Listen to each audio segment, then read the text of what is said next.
वंदिता सहस्र मुद्रा भद्राय राजते। ताकद ही सर्वांच्याच मनगटात होती, ताकद ही सर्वांच्याच मनगटात होती, पण स्वराज्य निर्माण करण्याची इच्छा फक्त शिवाजी महाराजांच्याच होती, फक्त शिवाजी महाराजांच्याच होती। असं म्हणतात, इतिहास घडवणारी माणसे इतिहास विसरू शकत नाहीत, इतिहास घडवणारी माणसे इतिहास विसरू शकत नाहीत, आणि इतिहास विसरणारी माणसे इतिहास घडवू शकत नाहीत, इतिहास विसरणारी माणसे इतिहास घडवू शकत नाहीत। अशीच एक इतिहासातील कथा सांगण्यासाठी मी आपणासमोर येत आहे। माझे नाव हर्षाली दयाळ मेस्त्री। माझ्या कथेचं नाव आहे स्वामिनिष्ठ शिवा। बाहेर मुसळधार पाऊस पडत होता। राजा आपल्या मनाशी विचार करत होते, जगदंब जगदंब। ह्या सिद्धीनं त्याला आता धडा शिकवलाच पाहिजे, तेवढ्यात ते शिवा येतो। राजा बोलवणं धाडण्याची तेव्हा राजे म्हणतात, हो शिवा, तू आमच्यासारखा दिसतोस असं आम्ही ऐकलं होतं, पण आज आम्हाला ते प्रत्यक्षात पाहायचं आहे। आत्ता आलो जी, असं म्हणून शिवा बाहेर जातो। राजांसारखाच वेश परिधान करतो, राजांसारखाच मिशीला पीठ देत राजांसमोर येतो आणि राजांना विचारतो, कसा दिसतोय जी? तेव्हा राजे त्याच्याकडे पाहतच राहतात। अरे शिवा, आम्ही आमचं रूप आरशात पाहिल्याचा आम्हाला भास होतोय। म्हणजे का म्हणतो, म्हणजे त्या सिद्धीला आम्ही फसवू शकतो?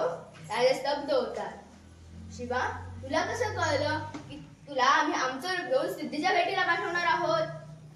राज, इतकं दिवस तुमच्या संगतीनं राहिलोय, आता द्या की इडा जाऊन भिडतो त्या सिद्धीला। राजांनी शिवाला कडकडून मिठी मारली। डाव ठरला। राजांनी सिद्धीला निरोप पाठवला की आम्ही तह करण्यास तयार आहोत। हा निरोप वाचता क्षणी सिद्धी म्हणाला, हा हा हा, अब आए लखन का स्वामेर मुट्ठी में, हा हा हा। शिवाजी शरण येतो। ही वार्ता ऐकूनच सर्व सैन्य बेसावत झाले। याच संधीचा शिवरायांनी फायदा उचलला। ठरल्याप्रमाणे 2 पालख्या तयार करण्यात आल्या होत्या। एका पालखीत शिवरायांचं रूप घेऊन शिवा काशीत बसणार होता, तर दुसऱ्या पालखीत स्वतः शिवराय बसणार होते। शिवरायांची पालखी आडवाटेनं विशाळगडाकडे जाणार होती, तर शिवाची पालखी सिद्धीच्या भेटीला।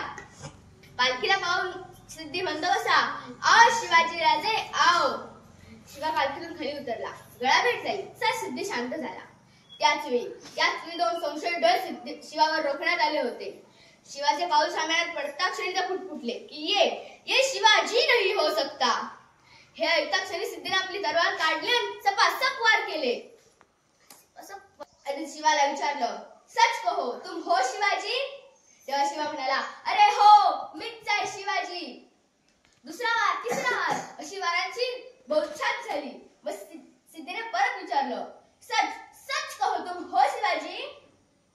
त्यावेळी शिवा तेच बोलला, अरे हो, मीच आहे शिवाजी। आता सिद्धीची नजर वळली त्या 2 संशयित डोळ्यांकडे। ते संशयित डोळे म्हणजे अफजल खानाचा मुलगा फाजल खान होता। सिद्धीने त्याला विचारलं, तुम कैसे कह सकते हो कि ये शिवाजी नहीं है? तेव्हा फाजल खान बोलला, हुजूर, मैंने देखा है शिवा को अब्बाजान के खतरे के वक्त। तब कृष्णाजी पंत ने उसके सिर पे वार किया था। यदि ये शिवाजी है तो ढूंढो इसके सिर पे वो निशान शोधण्यासाठी शिवाच्या डोक्यावर मुकुट खसकन काढण्यात आला। ती वाराची खून नव्हती। शिवा पकडला। सिद्धीने त्यावर वार केला, त्याच्या गर्दनेवर तलवार ठेवली आणि विचारलं, सच कहो तुम हो शिवाजी?